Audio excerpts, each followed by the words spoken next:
Chapter 17 मिली complete. सबसे पहले तो मेरी जान बचाने के लिए तुम्हारा शुक्रिया, पर मेरे इतने बुरे व्यवहार के बावजूद तुमने क्यों मेरे लिए वो बुलेट खाई? तुम चाहते तो मुझे वो गोली लगने दे सकते थे।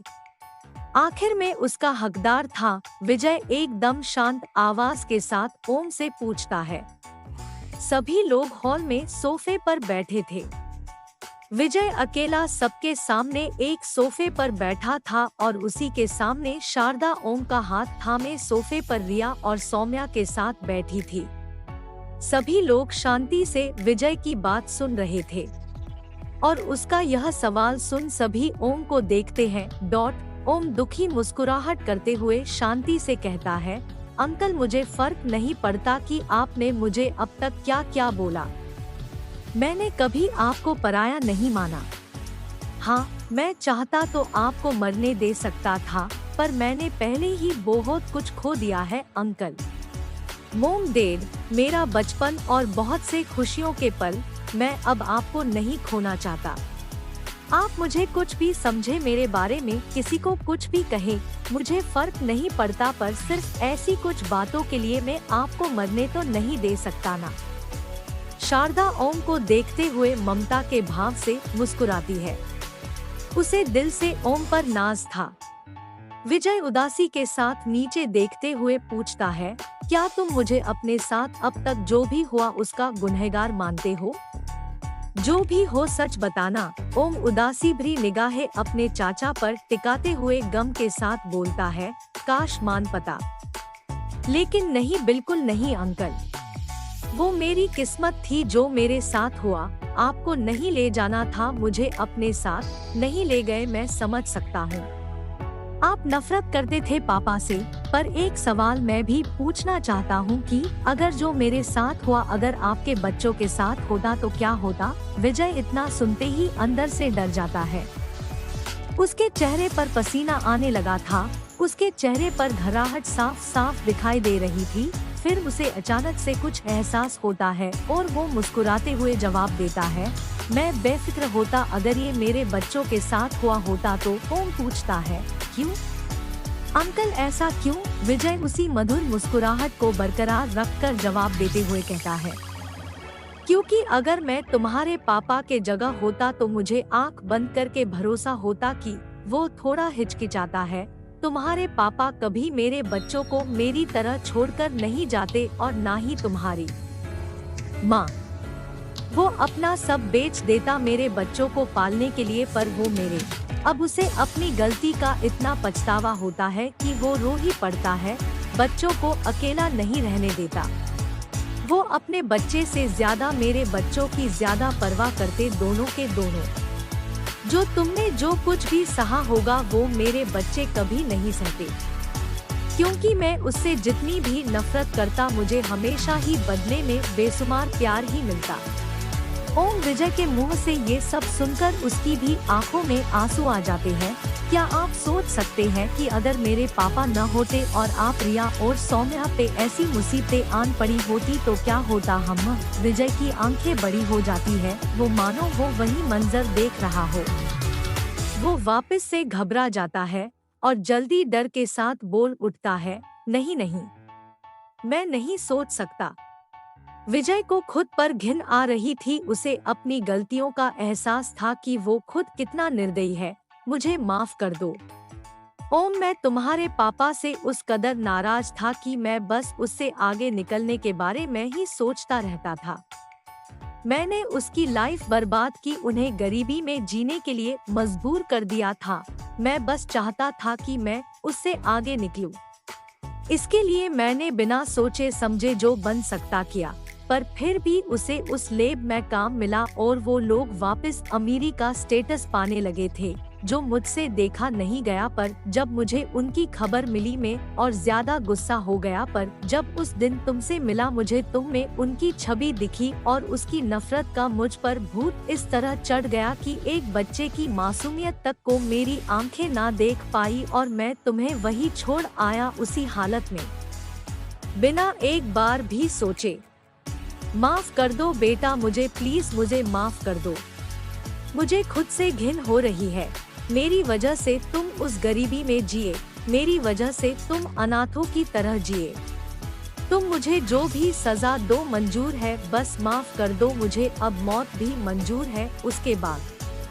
इतना कह विजय सोफे पर बैठे बैठे जोरों से रोने ही लगता है। ओम ये सब सुनकर इतना हैरान था कि उसे समझ नहीं आ रहा था कि क्या बोले वो, लेकिन कुछ पल बाद थोड़ा उग्र होते हुए कहता है, मैं अस्पताल आपके लिए आया था चाचा जी। मैं हर रोज घर के दरवाजे पर बैठ चाची का माँ बाबा का इंतजार करता। छोटा सा बच्चा था मैं, हर घंटे आप लोगों की यादों में बस रोता रहता, पर इंतजार नहीं छोड़ा था। कभी मैंने बाद में समझ गया था कि आप नहीं आएंगे, पर फिर भी आपसे नफरत नहीं हुई मुझे। आपकी बातें हर रोज मेरे कानों में गूंजती, जो आपने उस दिन कहा था। पर पापा की सारी बातें याद थी कि किस तरह वो आपको आपके बचपन से लेकर जवानी तक हर गलती से बचा लेते, कैसे वो आपको संभालते। मुझे लगा था कि आप शायद पापा के जाने के गम से उभरे नहीं होंगे, पर आप नफरत में जल रहे थे। जानता हूँ आज भी आपको उनके सपने आते हैं। आप अंदर से खुद को कभी माफ ही नहीं कर पाए, क्योंकि आप जानते थे कि कहीं न कहीं आप उनसे जुड़े थे। मैं बचपन में सपने देखता, मेरे चाचा और चाची आएंगे, मुझे ले जाएंगे और हम सब बहुत खुशी से जिएंगे। कम से कम ये तो उम्मीद थी कि मैं अकेला नहीं रहूंगा। पर परिवार होते हुए भी आपने मुझे अनाथों की तरह जीने के लिए छोड़ दिया।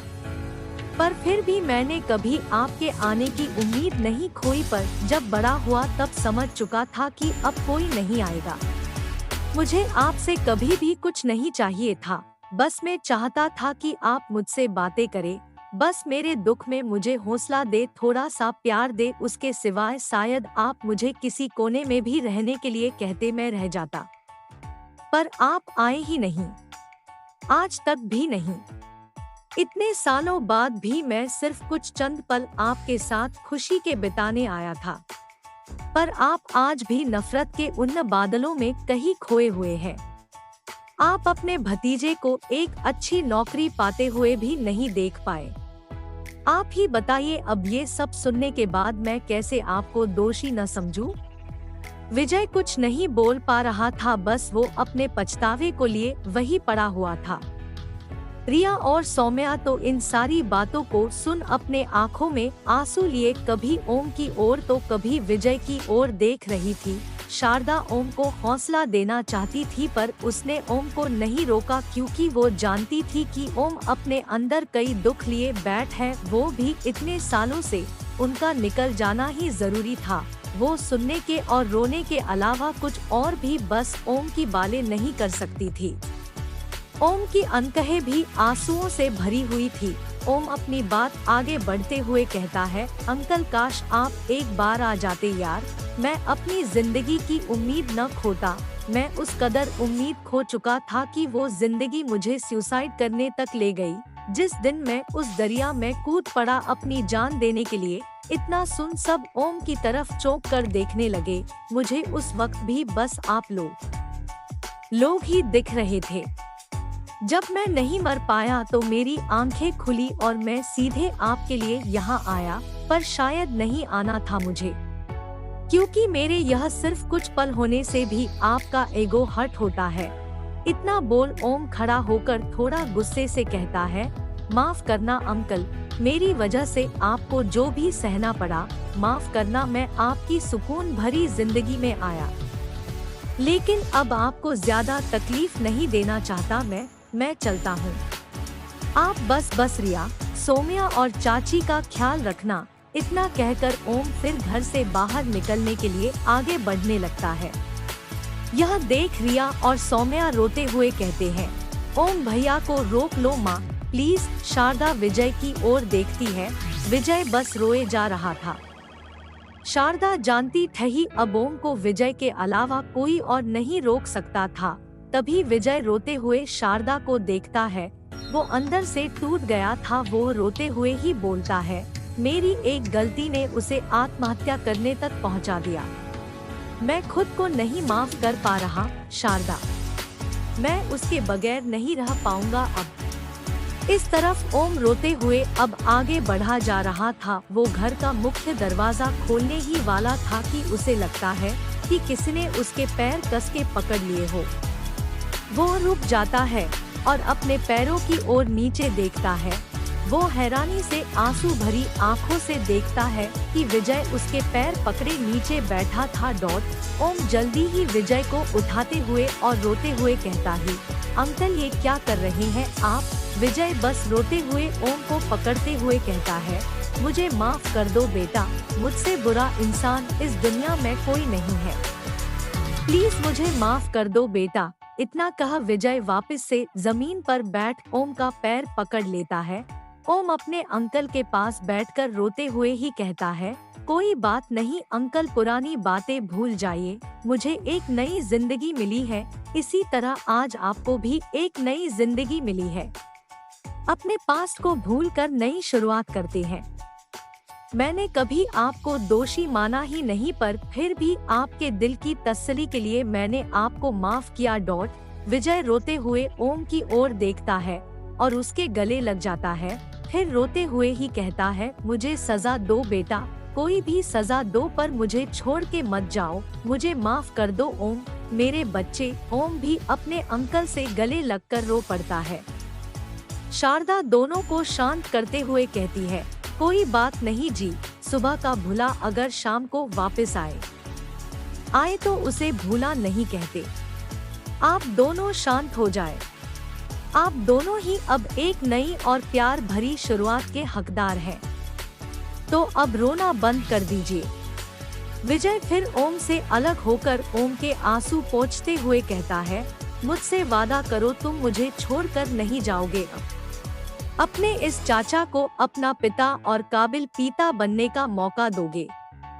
बेटा मुझसे वादा करो।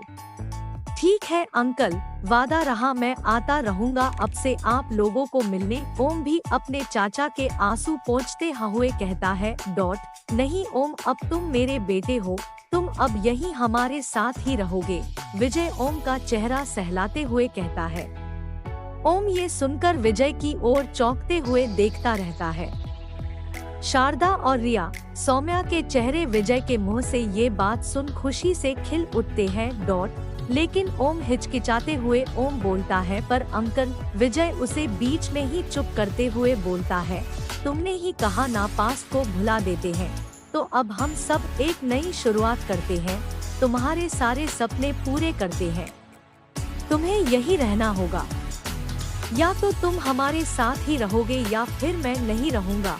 ओम खुशी से बोलता है, ठीक है अंकल, ठीक है, मैं यही रहूंगा, ठीक है। हे दोस्तों, कैसी लगी आपको कहानी? आगे की कहानी सुनने के लिए प्लीज चैनल को सब्सक्राइब कर देना। Thank you.